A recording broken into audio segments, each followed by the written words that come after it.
Every level of Olympic athlete explained. Level 1. Horrible. These are the athletes who are literally just average people who manage to sneak their way into the Olympics one way or another. Take for example Elizabeth Swaney. She competed in the 2018 Winter Olympics in the freestyle skiing event for Hungary. Now usually Olympic freestyle skiers are doing insane tricks. Double corks, spins, flips, basically launching themselves 20 feet in the air while rotating like a helicopter. Elizabeth Swaney did none of that. She simply skied straight down the halfpipe, even almost falling after a simple jump. This was so shocking that the crowd was completely silent for the whole duration of her run because nobody understood what was happening. The reason she was even able to compete is because she found a loophole in the Olympic qualification system. Instead of doing the usual thing of beating the best athletes in major competitions, she went to dozens of smaller events where very few people showed up. She finished near the bottom every time, but since she never fell, she accumulated enough points to technically qualify. There's also Eric Musenbami. He competed in the 100-meter freestyle event swimming at the 2000 Olympics representing Equatorial Guinea. The problem was that he had only begun even learning how to swim about 8 months prior. And on top of that, he had never even trained in an Olympic-sized swimming pool. He had only ever swam in hotel pools and rivers. Now, along with the situation of him just being such a bad swimmer, he was also paired with 2 other bad swimmers, one from Niger and one from Tajikistan. When the race started, both of them jumped into the water before they were supposed to, immediately disqualifying them. And suddenly, Eric was the only swimmer left in the race. So then when the race finally did start with him as the only competitor, Eric looked like he was fighting for his life. His technique was chaotic. His strokes were slow, and halfway through the race it genuinely looked like he might drown. The crowd went from laughing at him to cheering for him, just hoping he'd make it to the other side. His final time was 1 minute 52 seconds, more than twice as slow as the average Olympic swimmer. Level 2. Average Olympian. Average might sound like an insult, but in this case, the average Olympic athlete is still one of the best athletes in the entire world. Just qualifying for the Olympics usually means you're about top 30 or 40 in your sport globally. A good example of this level is Tabitha Peterson, an American Olympic curler. Tabitha Peterson has represented the United States in multiple Olympic events and is an excellent curler.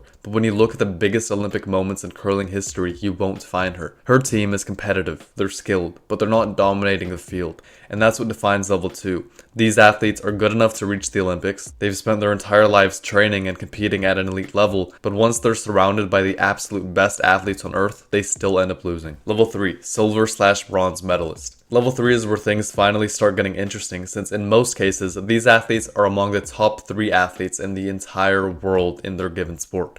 A great example of this level is Rachel Homan, one of the most successful curlers in Canadian history. She's had strong runs, deep tournament performances, and moments where it seriously looked like she may win a gold medal. But in the top championship of all of humanity, 1 or 2 bad games can knock you out of the medal round entirely. So athletes at level 3 are extremely talented. They're close to the top of the sport globally, but there end up being 1 or 2 mistakes that separate them from being the number 1 of the world. Level 4 is where we finally reach Olympic champions. These athletes have done what millions of competitors dream of. They've stood on top of the podium and won a gold medal, but usually only once.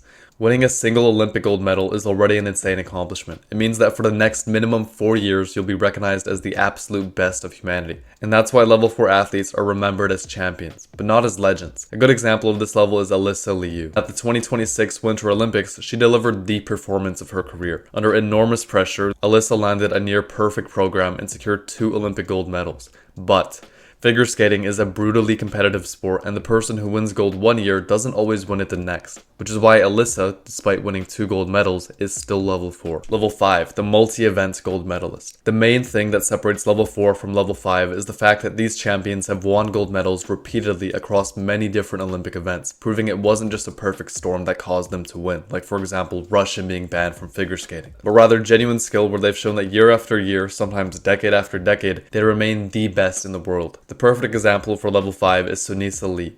Lee rose to fame in the Tokyo 2020 Olympics, where she won the all-around gold medal in women's gymnastics, and at the 2024 Paris Olympics, she again won gold, proving she really was the best of the world, and no matter who she competes against, she will always win. Level 6, Olympic legend. What makes someone level 6 is that they don't just win a few gold medals. Rather, it's that they're only one place behind being the best the world has ever seen in history. A great example is Ryan Lochte. Ryan competed in 4 Olympic Games and won 12 Olympic gold medals across 3 of them, and that was all done in swimming, arguably the most competitive sport in the Olympics, with him winning gold by just 0.39 seconds during the 2008 Beijing Olympics. Level 7, household name. 2 athletes perfectly represent this level, Usain Bolt and Michael Phelps. Usain Bolt is widely recognized as the greatest sprinter in human history. At the Olympics, he won 8 gold medals and dominated the 100 meters, 200 meters, and 4x100 relay. But it wasn't just the fact that he won, it was how he won that made him so legendary. Bolt routinely finished races several meters ahead of the best sprinters in the world, sometimes slowing down or celebrating before he even crossed the finish line. In the 2008 Beijing Olympics, he won the 100 meters race while pounding his chest and looking sideways before the finish line, and he still broke the world record. That kind of dominance almost never happens in sprinting. But the reason Bolt was able to dominate wasn't just talent. Physically, he was built very different from most sprinters. Elite sprinters are usually between 5'9" or 6 foot, compact and explosive, so they can accelerate extremely quickly out of the starting blocks. Usain Bolt was 6'5", which should have, theoretically, been a disadvantage. Taller runners usually struggle to accelerate and take longer to get moving, and early in Usain's career, that was exactly his weakness. But once he reached top speed, everything changed. Because of his height, Bolt had enormous stride length. While most elite sprinters take around 44 to 45 steps to complete the 100-meter race, Bolt could do it in roughly 41 steps. At top speed, Bolt was moving close to 27 miles per hour, and once he reached that speed, nobody could catch up to him. Then there's Michael Phelps. Phelps is the most decorated Olympian in history, with the aforementioned 28 Olympic medals, with him winning 8 gold medals in a single Olympics, breaking a record that had stood for more than 30 years. But what made Phelps so dominant was a combination of unusually good genetics and extreme training. Physically, Phelps had a body that seemed almost engineered for swimming. His wingspan measured about 6'7", several inches longer than his height, giving him the advantage of someone much taller in the water. His torso was also unusually long, while his legs were relatively short, which helped keep his body higher and more streamlined in the water. Even his feet and ankles played a role. Michael had size 14 feet and extremely flexible ankles that acted almost like natural flippers, allowing him to generate more propulsion with every kick.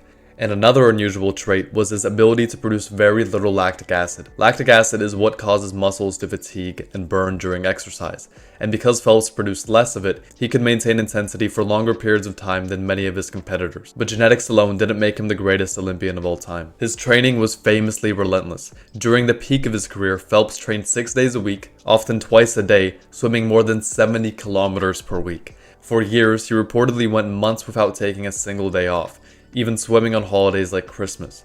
The consistency allowed him to build endurance and technical precision that most swimmers simply couldn't match. So when Bolt stepped into the track or Michael Phelps jumped into the pool, they weren't just competing against the other athletes in a race. They were competing with physical advantages, years of specialized training, and a level of dominance that only appears once per generation. Athletes like Bolt and Phelps don't just define their sport, they define the Olympics themselves. Every generation produces thousands of Olympic athletes, but only a handful ever reach this level. The level where their name becomes synonymous with greatness. The level where everybody is so laughably worse than you that you can beat your chest while running across the finish line.